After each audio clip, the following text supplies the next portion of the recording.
नमस्कार, संतोष की रिपोर्ट में आप सबों का स्वागत है। और आज हम संतोष की रिपोर्ट में चर्चा करने जा रहे हैं कि दूसरे चरण के चुनाव में बिहार के जिन 5 लोकसभा क्षेत्र में चुनाव होना है, उन क्षेत्रों के का गणित क्या कह रहा है। जी हाँ, क्योंकि सबकी नज़र उन 5 लोकसभा क्षेत्र पर है और वो पांचों लोकसभा क्षेत्र जदयू का है और जदयू के सांसद चुनाव लड़ रहे हैं। टिकट वितरण के दौरान नीतीश कुमार ने पुराने चेहरे पर ही भरोसा दिखाया है। हालांकि इस वजह से काफ़ी इनकम्बेंसी भी है। हर उम्मीदवार का 2 टर्म, 1 टर्म, 3 टर्म से सांसद हैं, तो उनके खिलाफ इनकम्बेंसी भी उसी तरीके की है। लेकिन नीतीश और मोदी की जोड़ी ये सोचकर पुराने चेहरे पर ही भरोसा देता है कि उस इनकम्बेंसी को हम लोग दूर कर पाएंगे, लेकिन ऐसा होता हुआ दिख नहीं रहा है। बहुत टफ मुकाबला है।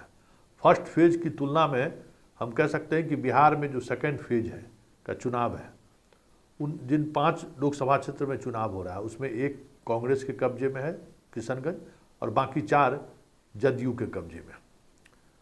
और जो स्थिति है और जिस तरीके की लड़ाई दिख रही है, पप्पू यादव सहित चारों सीट पर महागठबंधन का उम्मीदवार चुनाव जीत जाए तो कोई बड़ी बात नहीं होगी, क्योंकि मुकाबला इस बार पिछले बार की तरफ कहीं भी एक तरफा नहीं दिख रहा है। शुरुआत हम बांका से करते हैं। बांका में एक बार फिर से पुराने प्रतिद्वंदी आमने सामने हैं, गिरधारी यादव और जयप्रकाश यादव। इस बार पुतल देवी निर्दलीय खड़ी नहीं है। वो पिछले बार भी 1 लाख से ज़्यादा वोट बुलाई थी, लेकिन जो नतीजा सामने आया था वो नतीजा चौंकाने वाला था कि इस अंतर से हार जीत होगी, किसी ने नहीं सोचा था। आप अंदाज़ा नहीं कर सकते हैं कि आज तक कभी इस तरीके की वोटिंग हुई नहीं थी बांका कॉन्स्टिट्यूंसी में। बांका कॉन्स्टिट्यूंसी में मतलब 2004 से ही अगर आप लीजिए तो हार जीत का मार्जिन लाख के नीचे रहा करता था। दिग्विजय सिंह सांसद हुआ करता था। दिग्विजय सिंह के बाद निर्दलीय लड़के नीतीश के पार्टी को 2009 में उन्होंने चुनाव हराया था। तो ये सारी चीज़ें चलती रही, लेकिन इतना बड़ा मार्जिन से अगर हम बात करें तो 2019 के चुनाव में गिरधारी यादव को 4,77,788 वोट आया था और जयप्रकाश यादव को 2,77,256 वोट आया था। 2,05,32,000 वोट से उन्होंने गिरधारी यादव ने चुनाव हराया था। लेकिन इस बार स्थिति थोड़ी बदली हुई है कि वहाँ एक जवाहर झा चुनाव लड़ना चाहते थे। कई महीनों से वो जन जागरण में लगे हुए थे। कोविड के समय उन्होंने अपनी पहचान बनाई थी और मजबूत उम्मीदवार के रूप में जाना जाता था। 3-4 विधानसभा क्षेत्र में उनकी अच्छी, सुल्तानगंज जैसे विधानसभा क्षेत्र में उनकी बड़ी ज़बरदस्त पकड़ थी। वो निर्दलीय नॉमिनेशन किया, लेकिन उनका नॉमिनेशन को रद्द कर दिया गया। कहा जा रहा है कि नॉमिनेशन रद्द होने के पीछे नीतीश कहीं न कहीं है। इस बात को लेकर खासा आक्रोश है। उसके अलावा जो पुतल देवी का जो वोट बैंक है, मतलब राजपूतों का जो वोट बैंक है, उन्होंने तो कहिए कि मीटिंग करके जयप्रकाश यादव को मदद करने की घोषणा की है। अब उसका कितना असर होगा ये तो कल ही पता चलेगा, लेकिन इतना तय है कि इस बार यादव वोट में बिखराव नहीं दिख रहा है। इस बार मुसलमान के वोट में बिखराव नहीं दिख रहा है। इस बार कुशवाहा के वोट में बिखराव दिख रहा है। जो कुशवाहा पिछली बार पूरी तौर पर जदयू के साथ था, इस बार उसमें बिखराव दिख रहा है। दलित में बिखराव दिख रहा है, सवर्ण में बिखराव दिख रहा है, मतलब हर एक वोट में बिखराव दिख रहा है। ऐसे में ये माना जा रहा है कि गिरधारी यादव के लिए चुनाव जीतना इस बार काफ़ी मुश्किल है, क्योंकि इनकम्बेंसी के साथ साथ गिरधारी यादव 5 वर्षों तक क्षेत्र में उस तरीके से सक्रिय नहीं रहे हैं और 2 यादव हैं, तो उसमें पब्लिक को तय करना है कि हम किसके साथ खड़े होंगे। दूसरी बात कि जब सेनापति की स्थिति ये है, मतलब नीतीश कुमार ही उस स्थिति में नहीं है कि ज़्यादा कुछ वोटरों को वो अपने तरफ खींच रहे ले अपने भाषण से, अपने शैली से, वो उस स्थिति में नीतीश कुमार नहीं है। सभा भी उस तरीके से नहीं कर पाए।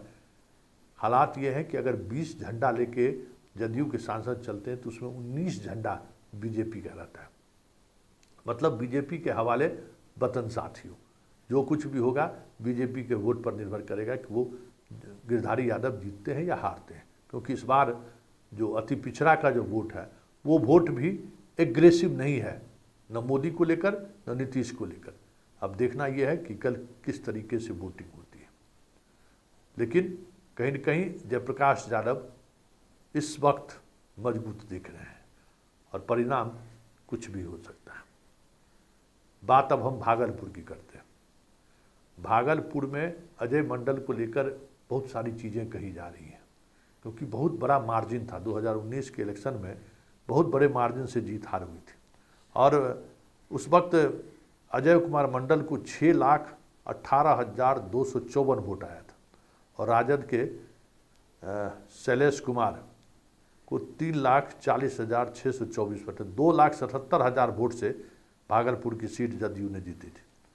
लेकिन इस बार चीज़ें बदली बदली दिख रही हैं। जदयू के साथ जो कोर वोटर सवर्ण हैं वो पूरी तौर पर कांग्रेस उम्मीदवार के साथ इंटैक्ट दिख रही है। कल अब किस तरीके से वोट में परिणत होता है ये देखने वाली बात होगी। लेकिन सवर्ण यहाँ पूरी तौर पर अजित शर्मा के साथ खड़ी है। इतना ही नहीं, जैसे यादवों के आतंक की वजह से कई कंस्टिट्यूंसीज में अति पिछड़ा समीकरण के बावजूद भी यादव के करीब नहीं जाता है वोट करने के लिए। कई जगहों पर फॉरवर्ड में भी राजपूत भूमियार का कम्बिनेशन कुछ ऐसा रहता है जहां अति पिछड़ा नीतीश के उम्मीदवार होने के बावजूद भी जाने से कतराता है। ठीक उसी तरीके से जो भागलपुर में गंगौता है, जो लगातार सांसद बन रहा है, उसके व्यवहार से गांव-गांव में जो अति पिछड़ा है वो काफ़ी आक्रोशित है और प्रताड़ित भी है। और वो कहा जा रहा है कि इस बार वोट का चोट देने की तैयारी में है और अगर ऐसा हुआ तो अजीत शर्मा इन 5 कंस्टिट्यूंसी में सबसे बड़े वोट अंतर से जीत जाए तो कोई बड़ी बात नहीं होगी। यहाँ भी वही बात है कि सेनापति ही जब लाचार और कमज़ोर हो चुके हैं, किसी जदयू प्रत्याशी के पास इस बार पार्टी फंड की तरफ से मदद होता हुआ कहीं नहीं दिखा गया। सब जगह स्थिति एकदम बीजेपी के हवाले कर दिया गया है और बीजेपी के नेता भी बहुत उत्साह के साथ कहीं फील्ड में दिखाई नहीं दे रहे हैं। और अब हम बात कटिहार की करते हैं। 2019 के चुनाव में भी कटिहार कंस्टिट्यूंसी में ज़बरदस्त लड़ाई हुई थी और मात्र 57,000 वोट से तारिक अनवर चुनाव हारे थे। और इस बार तारिक अनवर हर किसी के दरवाजे पर यही कहते हुए नजर आ रहे हैं कि ये मेरा आखिरी चुनाव है। और कटिहार से तारिक अनवर का बहुत ही पुराना रिश्ता रहा है और घर घर का रिश्ता रहा है। उसमें अति पिछड़ा हो चाहे सवर्ण हो, हर किसी के घर में सामान्य तौर पर तारिक अनवर को लेकर एक अलग तरीके की छवि है। वो कट्टर मुस्लिम वाली छवि तारिक अनवर की नहीं है। सवर्णों से बहुत ही बेहतर रिश्ता रहा है इनका। ऐसे में इस बार कटिहार पलट जाए तो कोई बड़ी बात नहीं होगी, क्योंकि कटिहार की स्थिति इस बार काफ़ी मजबूत दिख रही है। और गोस्वामी भी बहुत अच्छे नेता हैं, बहुत सौम्य स्वभाव के लोग हैं, लेकिन इनकम्बेंसी इनके साथ भी है और बीजेपी का साथ इस बार उस तरीके से मिलता हुआ दिख नहीं रहा है। बीजेपी के वोटर एग्रेसिव है ही नहीं। अमित शाह आए भी तो उम्मीद की जा रही थी कि कटिहार में कुछ ऐसी बात वो बोलेंगे जिससे कॉमनली चार्ज होगा पब्लिक, लेकिन कहीं दूर दूर तक कॉमनल टच दिया ही नहीं। वो तो जाति पाति पर रह गए वहाँ। इसलिए किशनगंज की तरह ही कटिहार में भी कांग्रेस काफ़ी मजबूत स्थिति में दिख रहा है। और बात हम अब किशनगंज की करते हैं, जहाँ पिछले बार जदयू से लड़ाई हुई थी, महज 34,000 वोट से कांग्रेस चुनाव जीत पाई थी। लेकिन इस बार स्थिति बदली सी नजर आ रही है। कांग्रेस प्रत्याशी के खिलाफ बहुत बड़ा इनकम्बेंसी है।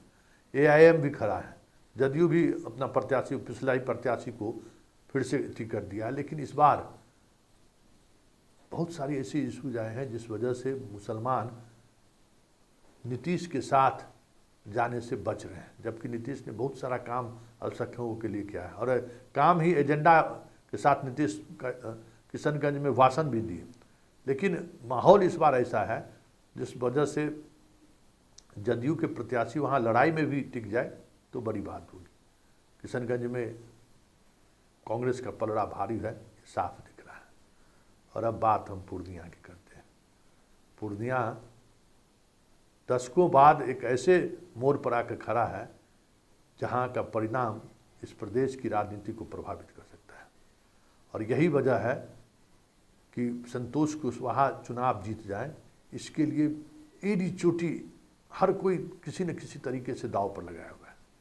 पप्पू यादव ना जीते, इसके लिए सब कुछ दोनों पॉलिटिकल पार्टी ने दांव पर लगा दिया। अभी पप्पू यादव धरना पर बैठे हुए, उन्हें बाहर निकलने से रोक दिया गया है। बीमा भारती के 2 पीए 10 लाख रुपया के साथ पकड़े गए हैं। पप्पू यादव को रोकने का मतलब है कि आप चीज़ों को समझ लीजिए कि क्या माहौल है। पप्पू यादव को डिटेन किया गया है, आचार संहिता उल्लंघन के मामले में कहा जा रहा है कि उनकी गिरफ्तारी हुई है। लेकिन चुनाव के दौरान हमें नहीं लगता है कि किसी भी कंस्टिट्यूंसी में इस तरीके की पुलिस त्वरित कार्रवाई करती हो। लेकिन अगर जीतना है तब तो पप्पू यादव को रोकना होगा, क्योंकि रोकने के लिए जिस तरीके से आपको बीमा भारती के लिए तेजस्वी ने जो कह दिया, उसके बाद कुछ बचता ही नहीं है। लेकिन जदयू को पता है कि अगर हम मेहनत करेंगे, प्रशासन का सहयोग अगर लेंगे, तो पूर्णिया ही एक ऐसी कंस्टिट्यूंसी है जहां शायद हम जीत जाएं। हालांकि पिछले बार बड़े मार्जिन से 2,77,000 से अधिक वोटों से पिछले बार उन्होंने जीत हासिल की थी। पिछले बार तो सारा रिकॉर्ड पूर्णिया तोड़ दिया था। 2,63,000 वोट से वहाँ से संतोष कुमार कुशवाहा चुनाव जीते थे। तो इस बार हम कह सकते हैं कि जिन 5 कंस्टिट्यूंसीज में चुनाव हो रहा है, वो चुनाव बिहार की राजनीति के लिए काफ़ी महत्वपूर्ण है। भले ही उस तमाम सीटों पर जदयू चुनाव लड़ रही है, लेकिन जीत हार का तय तो 4 जून को होगा कि कौन जीता कौन हारा। लेकिन कल के वोटिंग ट्रेंड से बिहार की राजनीति और गठबंधन को लेकर रिश्ते बनते और बिगड़ते हुए दिखेंगे। क्योंकि जदयू के पक्ष में अगर बीजेपी का कार्यकर्ता, बीजेपी का वोटर एग्रेसिव नहीं हुआ तो तय मानिए कि 5 का 5 सीट जदयू हारेगी। और ऐसी स्थिति में आने वाले 5 फेज में जदयू का वोटर, हालांकि फर्स्ट फेज में जदयू का वोटर टर्न अप नहीं हुआ है बीजेपी के उम्मीदवार के पक्ष में, लेकिन इस बार अगर ऐसा हुआ तो समझिए बाकी 5 फेज में बहुत मुश्किल होगा एक दूसरे के वोटर पर भरोसा करना और एक दूसरे के वोटर को इन नेताओं द्वारा वोट ट्रांसफ़र करा देना।